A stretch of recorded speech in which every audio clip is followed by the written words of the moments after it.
நீங்கள் பார்த்துக் கொண்டிருப்பது நியூஸ் 21 செய்திகள். தமிழ்நாடு செய்திகளை உடனுக்குடன் தெரிந்து கொள்ள நியூஸ் 21 செய்திகளை பாருங்கள். உண்மை, உழைப்பு, உயர்வு. வறுமையை ஒழித்து ஏழை எளிய மக்களுக்காக கொண்டுவரப்பட்ட 100 நாள் வேலை திட்டத்தினை ஒன்றிய பாஜக மோடி அரசு நிறுத்த முயல்வதாகவும், பெரும் முதலாளிகளுக்கு கடனை தள்ளுபடி செய்யும் மோடி அரசு 100 நாள் பணியாளர்களுக்கு சம்பளம் வழங்காதது ஏன் என லாலாப்பேட்டையில் நடைபெற்ற கண்டன ஆர்ப்பாட்டத்தில் எம்எல்ஏ பேச்சு.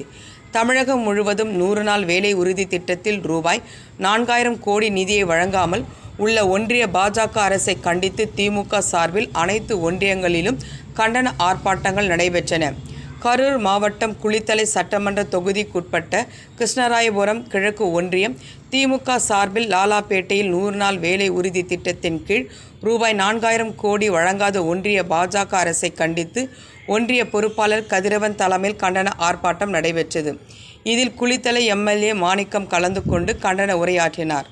அப்பொழுது பேசிய அவர், ஏழை எளிய மற்றும் தாழ்த்தப்பட்ட மக்களின் வாழ்வாதாரத்தின் பாதுகாக்கவும் வறுமையை போக்கிடவும் அப்போதைய காங்கிரஸ் அரசு 100 நாள் வேலை திட்டத்தினை கொண்டு வந்து அனைத்து மக்களுக்கும் வேலைகளை வழங்கியதாகவும், ஆனால் மோடி தலைமையிலான பாஜக அரசு அமைந்ததும் 100 நாள் வேலை திட்டத்திற்கான நிதியினை குறைத்து கொண்டே வருவதாகவும், தற்போது தமிழகத்திற்கு 100 நாள் வேலை உறுதி திட்டத்தின் கீழ் ரூபாய் 4000 கோடியை வழங்காமல் உள்ளதாகவும், இத்திட்டத்தினை முடக்கவே பாஜக அரசு முயல்வதாகவும், பெரும் முதலாளிகளுக்கு கடனை தள்ளுபடி செய்யும் மோடி அரசு 100 நாள் வேலை பணியாளர்களுக்கு சம்பளத்தை வழங்காமல் உள்ளதாகவும் குற்றம் சாட்டினார்.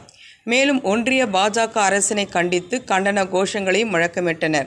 இந்த கண்டன ஆர்ப்பாட்டத்தில் திமுக ஒன்றிய நிர்வாகிகள் மற்றும் பொதுமக்கள் பலரும் கலந்து கொண்டு கண்டன கோஷங்களையும் முழக்கமிட்டு தமிழ்நாட்டின் நலன்களை பாதுகாக்க பாடுபடுவோம் என உறுதிமொழி ஏற்றுக்கொண்டனர்.